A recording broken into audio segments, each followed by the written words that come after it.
It's the early noughties, and whilst the mainstream US wrestling scene is doing great, UK independent wrestling was, in a word or two, on its arse. I was studying at university in Kent for a degree in television broadcasting, and just down the road from our campus, me and my classmates heard about a new independent wrestling show starting up that would feature some people from the UK scene, the Jodie Fleisches, the Johnny Storms, a young Danny Burch, as well as a handful of international talent such as a freshly released Scotty Goldman and a Mexican wrestler by the name of El Generico. Me and my wrestling loving pals had the brilliant idea of renting out the camera and sound equipment from our uni, telling them that it was for our coursework, but what we were actually doing was heading to Orpington once a month and shooting us some wrestling. At one event, Samoa Joe was flown in to face the then Governor Martin Stone, who you might know these days as Danny Burch. It was at this event that I was approached by an American guy who at first I thought was Joe's agent, but who quickly revealed himself to be Cary Silken. Cary told me all about a company called Ring of Honor and was asking me all about the camera kit we were using. I gave him a list of the kit and spoke to him briefly about how a bunch of wrestling fans still at uni had access to what was at the time broadcast quality cameras, and he was impressed. So impressed, he gave me a business card with his email on and told me to drop him a message when I graduated. Fast forward 15 years. I've long since graduated uni and now have a career here in the UK as a TV producer. It's March of 2019 and I'm in New York City for my first WrestleMania. The night before WrestleMania, I was at the Ring of Honor show watching a now seasoned Scotty Goldman compete at Madison Square Garden. Halfway through the show, I head out to grab a drink and who do I bump into? Cary Silken. I am beside myself with excitement.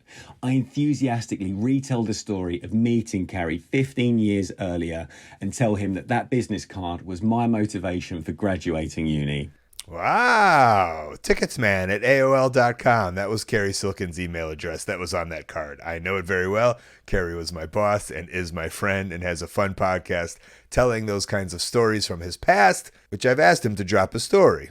Hopefully he does, anonymously. I know the story was about a guy in the wrestling industry giving you a will or a way into the world of wrestling or TV or production, and you holding on to the love and the memory of that, and then seeing the guy who gave you that will or love or memory years later, and it was so romantic for you. But before we get to that, for me, it's stealing your university gear and then taking it to a wrestling show, which I know sounds like stealing, but when you really look at it, I pay so much money into the university system that, yeah, you have the right to do whatever you want with that material. I don't care if you tell them that you're making a student film and you're going down the street to tape Marty Scurll versus Zack Sabre Jr. in Essex County in front of 100 people. You have the right to do that. You are paying so much money for university, at least in America. I don't know how it is in England. I can only assume. So good on you for taking advantage of what you had around you. I feel I was always good at that. Working at a school, using their photocopier to make flyers,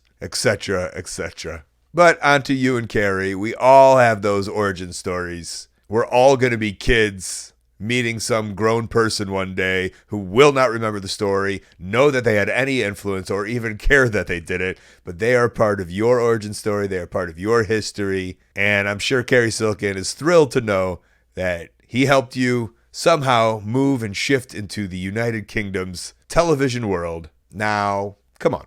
Help him put Ring of Honor on TV, all right? Give him a little hand. That's all they're asking for. You owe it to him.